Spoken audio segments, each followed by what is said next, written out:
Una de las certezas principales es que no tenemos ni planificado ni en el horizonte,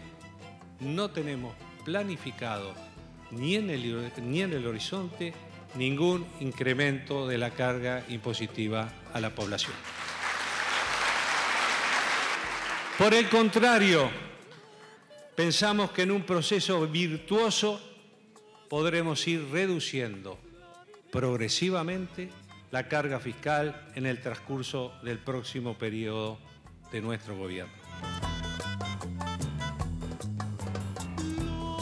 Buenas noches y gracias por estar ahí. Estamos en La Mira, estamos en BTV, en momentos de ajuste, es el tema del momento. Hoy tenemos dos invitados. En primer lugar, el economista Ignacio Munyo. Nacho, muchísimas gracias por estar. ¿Qué tal, Gabriel? Un gusto. Muy bien, y en el próximo bloque vamos a tener al doctor en economía Marcelo Ayllán, un experto en temas de integración. Vamos a estar hablando cuál es la situación del país en este momento, donde la región está tan convulsionada desde el punto de vista político. Fede, ¿cómo estás, Gabriel? Te han tenido a mal traer en el diario estas horas. Estamos de zafra, ¿sí? De zafra, ¿no? Fito, buenas noches. ¿Qué tal? ¿Qué tal, Gabriel? ¿Todo bien? ¿Todo bien? Marcela. ¿Cómo estás, Gabriel? Ahí veíamos al presidente Vázquez, se lo han recordado estas y otras declaraciones que ha hecho. Antes de entrar en el tema, vamos a ver un par de gráficos de algunos argumentos que ha utilizado el gobierno en estas horas para justificar este aumento. No va a haber ningún impuesto nuevo, hay modificación de impuestos que ya están rigiendo, se justificó el vicepresidente. Y uno de los que le salió a responder, nada menos que Jerónimo Roca, ex número 2 de la Oficina de Planeamiento y uno de los padres de la reforma tributaria. De presupuesto, y está muy bien. Y uno de los padres, ¿en serio pretenden defender promesa de no más impuestos diciendo que el IRPF no es un impuesto nuevo? ¿A esto vamos a reducir la política? Se pregunta un economista frente amplista. Toda la vida más vale pedir disculpas a tratar de justificar cosas que son obvias, ¿no? Bueno, nos equivocamos, calculamos mal. A mí me parece, pero en fin, Nacho, esto estaba previsto. Aquí hay un tema de que el gobierno justifica con un cambio de contexto, que es la base de este cambio de proyecciones. El tema es que el cambio de contexto vino mucho antes que lo que se internalizó el año pasado. De hecho, es más, voy a algo más profundo todavía. El contexto externo hoy tiene mejores perspectivas que lo que tenía hace 6 meses, cuando estábamos diciendo todos los analistas económicos que las proyecciones de crecimiento del PBI que estaban en la ley de presupuesto eran demasiado optimistas. En ese momento era peor incluso que hoy, porque, dicho sea de paso, hay buenas perspectivas, por lo menos no tan malas como de este año, para el año que viene. El viento empieza a cambiar levemente, pero empieza a cambiar. Entonces, estamos yendo con rezago, o sea, estamos corriendo de atrás las proyecciones y a partir de eso tomando decisiones que se tienen que revisar rápidamente, como fue la que se tomó hace muy poco. Estamos hablando de 6 meses. Si se evalúan las proyecciones que había, es una medida tardía. Y si se evalúa lo que va a venir, es una medida apurada. ¿Tenés algunas gráficas para mostrar? Sí, un poco quizás como disparador del tema, analizar algunas cuestiones, primero vinculadas con lo que fue el crecimiento del gasto y de los ingresos del Estado en los últimos años. Esto es, durante los gobiernos del Frente Amplio, las condiciones de la economía mejoraron notablemente. La decisión fue, en una primera instancia, acompañar el crecimiento de los ingresos con el crecimiento del gasto, y eso lo vemos hasta entrado el año 2007. Pero de ahí en más, estas dos líneas se empiezan a separar y el gasto aumenta a una tasa pero mucho más acelerada de lo que aumentan los ingresos, considerando quizás que ese ciclo de bonanza de la economía uruguaya iba a durar más de lo que efectivamente duró. Entonces, hoy llegamos a este punto donde, si vemos en el final de la gráfica, vemos que hay una corrección a la baja del gasto, una corrección a la baja de los ingresos, y eso tiene que ver con una economía que crece mucho menos y un ajuste fiscal que de a poco, desde el año pasado, ya empezó a procesarse por parte del gobierno, recortando gastos, principalmente en empresas públicas, recortando además y luego ajustando por encima de lo que los fundamentos exigían algunas tarifas públicas. Eso lo vemos por ese lado. Después, otra gráfica que lo que nos muestra es cómo Uruguay es el país de los números rojos. Entonces, a lo largo de su historia, historia reciente, del 85 a esta parte, todos los gobiernos cerraron sus administraciones gastando más de lo que les ingresaban. Y eso es un problema estructural que tiene la economía uruguaya, el sistema político uruguayo. Incluso si vemos los años anteriores a las elecciones, suelen ser los años de mayor gasto. En todos los años desde el 85 hasta ahora solo tenemos uno de superávit fiscal y estuvo vinculado a un ajuste fiscal importante. Entonces son elementos, digamos, para la discusión y para ver, bueno, llegamos hasta aquí con este ajuste que era evitable, que era esperado y bueno, ¿qué debería haberse hecho que no se hizo, Ignacio? Bueno, lo primero que hay que tener claro que esto es una decisión, no es que no había más remedio de hacer este tipo de ajuste, que había que hacer un tipo de ajuste para evitar que el déficit fiscal se siguiera deteriorando.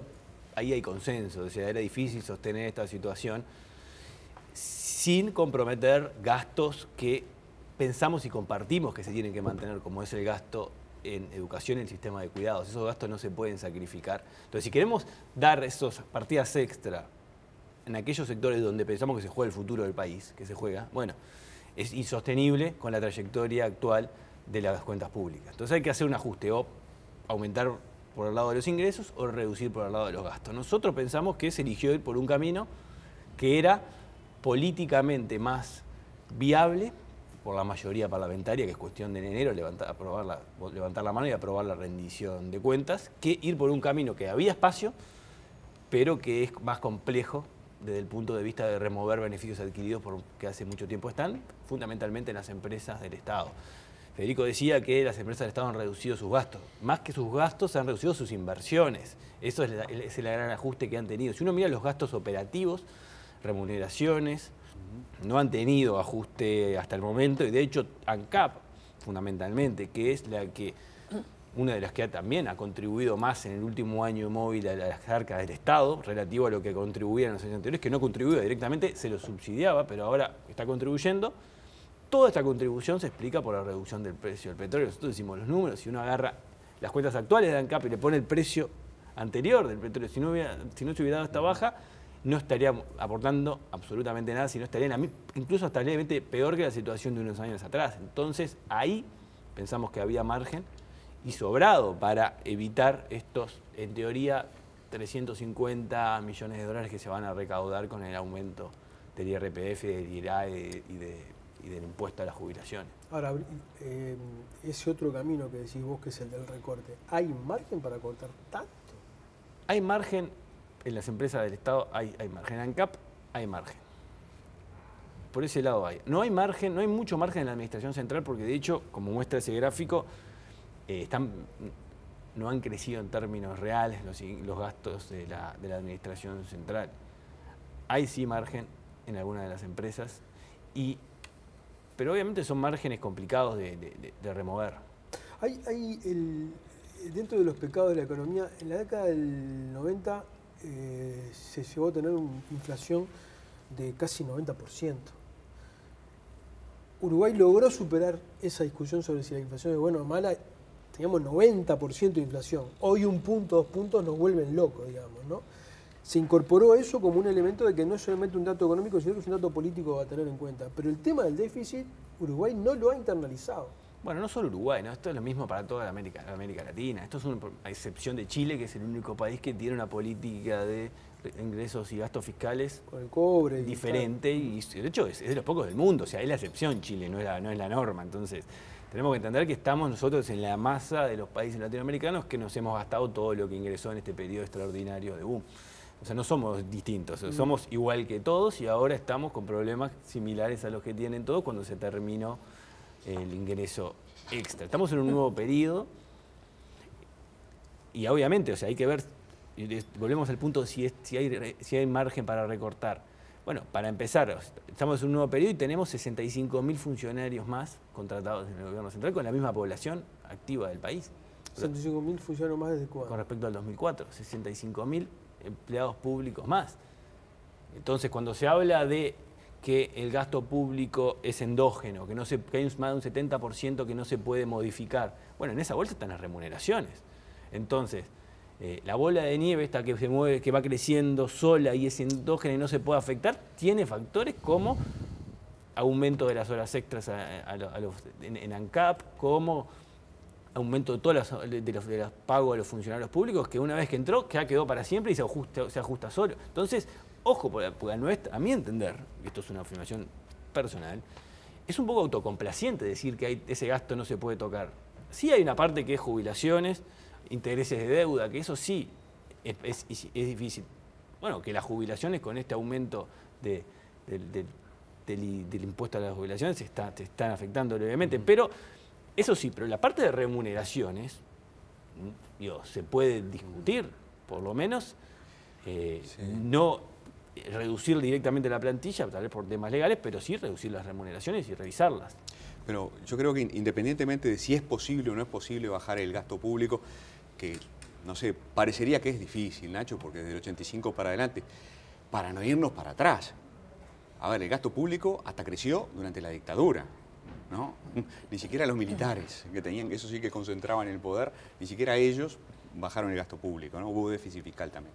Entonces, bueno, pero, a ver, independientemente de si es posible o no es posible bajar el gasto público, yo creo que no hay que sorprenderse de que un gobierno de izquierda aumente el número de funcionarios públicos, le mejore el sueldo a los trabajadores del Estado, aumente presión tributaria, aumente la progresividad de los tributos, porque básicamente eso tiene que ver con sus preferencias, con su ideología. Lo que hacen los partidos de izquierda en el mundo es apostar un poco más al Estado que los otros partidos, que los partidos liberales, llamémosle, o conservadores, como le llaman, partidos de derecha, ¿no? Entendiendo por izquierda y derecha simplemente categorías analíticas y no juicios de valor, ¿está? Entonces, a mí no me asombra ver un gobierno de izquierda subir impuestos, ni me asombró al Frente Amplio implantando un impuesto a la renta, porque es eso, es lo que hacen los partidos en general, los partidos de izquierda en general en el mundo. Y por otro lado, yo no sé si no habría que decir un poco más, y no lo digo por vos, lo digo por todos, que vos lo dijiste al comienzo de tu intervención, que aunque no nos guste pagar impuestos, ni los ajustes fiscales, nos tenemos que alegrar como ciudadanía de que el gobierno, este gobierno, como el gobierno de la calle en 1990, haya decidido controlar el gasto público. Porque si no se controla el gasto público es peor para todos, ¿no? Entonces, hay una parte, ¿cómo te puedo decir? Me gustaría hacer un mínimo, aunque sea elogio, de la, se podrá decir si es tardía o no, ponele que sí, tardía responsabilidad política del Frente Amplio, que desde el gobierno se pone los pantalones largos, ¿no? Y dice, bueno, no hay más remedio que tomar medidas antipopulares. ¿Yo qué crees que te diga? Yo prefiero gobiernos que son capaces de tomar medidas antipopulares, aunque les cuesten votos. Y eso me parece que habla bien del Frente Amplio, así como habla mal del Frente Amplio, justificar de la manera que justificó, o trata de justificar este ajuste fiscal, ¿no? Y habla mal del Frente Amplio la campaña electoral que hicieron, que fue poco seria, ¿no? Porque decir el Uruguay no se detiene, que el Uruguay esté planchado, ¿no? Decir que no se va a aumentar la carga tributaria y la carga tributaria aumenta, en fin, nada de eso es demasiado serio. Pero es serio, por lo menos, ahora tomar el toro por las guampas. No sé. Sí, yo no voy a discutir qué se hizo y qué se dejó de hacer, qué se anunció y qué se denunció, porque realmente el día de hoy es poco relevante. Hoy importa que se tomó una decisión, pero que no era la única. Y ahí está el pueblo que decía, la ideología. Y lo comparto. Acá hay una decisión que está... Es ideológica. Es ideológica, sí. Es ideológica. Sí, y otro camino que tenía... Ojo, y hay que tener cuidado, porque esto es un tema delicado, porque se podrán decir, no, se tomó esta decisión porque se podía ir por otro camino, pero esto mejora la distribución del ingreso. Podría, bueno, que pague más el que tiene más, queremos seguir mejorando la distribución. Y Uruguay mejoró muchísimo la distribución del ingreso en los últimos años, mejoró mucho. Ahora, si uno analiza, y esto me parece muy importante, ¿por qué mejoró esta distribución tanto? Que hay estudios de gente que se dedica a eso y muy seria. La enorme mayor parte de estas mejoras, pero enorme, te diría 9-1, se explica por el gasto social focalizado a los sectores de menores ingresos. Ese ha sido el determinante de la mejora y la imputación del FONASA como ingreso a los sectores de menores ingresos. Eso es el determinante de esa baja enorme que se ve en el Gini, que se muestra constantemente. Entonces, entendámonos bien que no fue el sistema tributario que se implementó a partir del año 2007 el responsable de la mejora. No restó, aportó levemente, pero acá el peso de la mejora de la distribución vino por el gasto social focalizado y es lo que dice en general la teoría económica, la literatura especializada. Entonces si me dicen, bueno, ¿y ahora cómo? Ahora, ¿cómo seguimos mejorando la distribución del ingreso? Bueno, ahí eso es la pregunta, porque nadie puede saber si con esta medida va a seguir mejorándose en un contexto aparte donde el crecimiento pasa a ser un tema. Porque cuando la economía crece, como creció en la última década, las medidas distributivas son mucho más efectivas y sencillas que cuando la economía entra en un periodo de estancamiento y menor crecimiento. Entonces hay que tener cuidado los contextos, porque tomar este tipo de medidas en otro momento tiene otros resultados, tiene otras recaudaciones y tiene otros efectos indirectos que se derraman contra las determinantes de decisiones económicas que afectan las posibilidades de crecimiento del país. Está claro que no toman estas medidas para mejorar la distribución del ingreso, toman estas medidas para aumentar la recaudación. ¿Está bien? Pero lo hacen dentro de un paradigma que ellos mismos se fijaron hace años en la reforma tributaria, que es un paradigma de política tributaria, intercambiábamos un poco por correo electrónico, que es más bien de izquierda, ¿no? Porque sí, de hecho, aunque es market friendly, trata de ser progresivo. Este ajuste tiene una impronta de izquierda. Si uno compara este ajuste con otros ajustes, ya sea de otros países o ajustes que tuvieron lugar en la historia uruguaya, hay una preocupación del gobierno porque no se vean afectados salarios de menores ingresos, que en el caso de Uruguay podemos ver que son la mayoría de los ingresos. Estamos hablando que el 60% de la población no paga IRPF, es decir, 60% de la población gana menos de 27.000 pesos por mes. Y eso lo analizábamos con Gabriel en uno de los últimos programas del año pasado. Cómo era también el hecho de que este aumento del IRPF afecte a solo un 30% de los asalariados. A veces se dice como una cosa positiva, digamos, que es positiva solamente en el contexto de un aumento, pero es tremendo, ¿no? Es tremendo que después de 10 años de crecimiento el 60% siga teniendo ingresos por debajo de ¿cuánto? Sí, estamos hablando, sí, 27.000 pesos por mes. Pero una cosa, hay que tener cuidado cuando se dice que esta reforma solo afecta a los que ganan más que...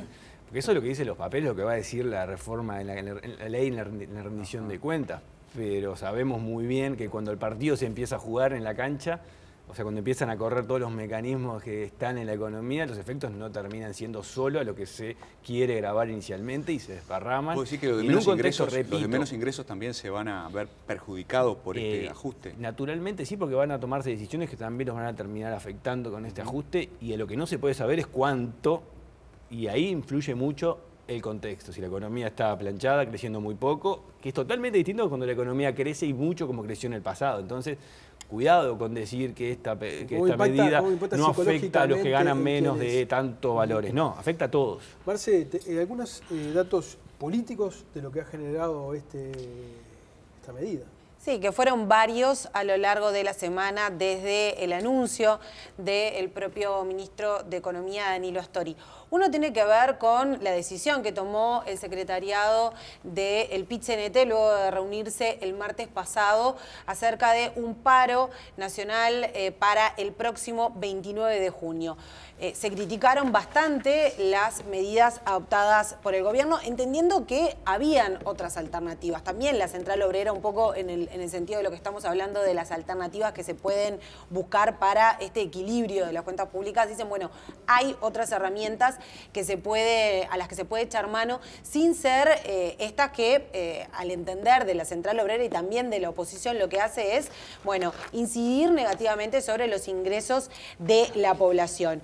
Uno de los más críticos fue Marcelo Abdala, uno de los dirigentes también más representativos de la Central, y lo que dijo fue que para la Central ya se venía aplicando un ajuste, tanto por el tema de las pautas salariales como también por lo que también venían mencionando ustedes, de la poca inversión en las empresas públicas, de la carga inflacionaria que hay en la población, y todo esto, decía Abdala, justifica esta medida de paro. Este jueves, además, se presentaron en realidad por parte de la Central Obrera las alternativas que están trazando para que el gobierno las analice, y además solicitaron una reunión con el Poder Ejecutivo. Por otra parte, desde la oposición, además de recordar más de una oportunidad las promesas de campaña del Frente Amplio, también hubo consecuencias políticas. Va a haber una interpelación del ministro de Economía economía que la va a estar llevando adelante el senador nacionalista Jorge Larrañaga, y en ese sentido también se acopló a lo que planteaba el PIT-CNT y bueno, decía que esto concretamente lo que va a hacer es impactar en el bolsillo de la gente. Por ahora esas son las repercusiones, además obviamente de que todos los sectores de la oposición se han manifestado bastante en contra de las medidas anunciadas por el gobierno. El PIT-CNT está defendiendo, según estas cifras, a los sectores más económicamente más poderosos, ¿no? A los trabajadores que ganan más de 50.000 pesos. Parece ser, ¿no? ¿Vos tenías alguna pregunta más, Fede? Porque si no... Sí, a Ignacio. Sí. Dada la magnitud de los desequilibrios que tiene la economía, ¿este ajuste fiscal que plantea ahora el gobierno es suficiente? Perfecto. Bueno, la respuesta es depende. ¿Depende de qué? De cómo se procese la actividad económica en los próximos años. Si el año que viene tenemos este mini rebote como nuestros modelos de proyección están dando, tal vez sea suficiente. Tal vez no era necesario este ajuste por la parte del aumento de los impuestos.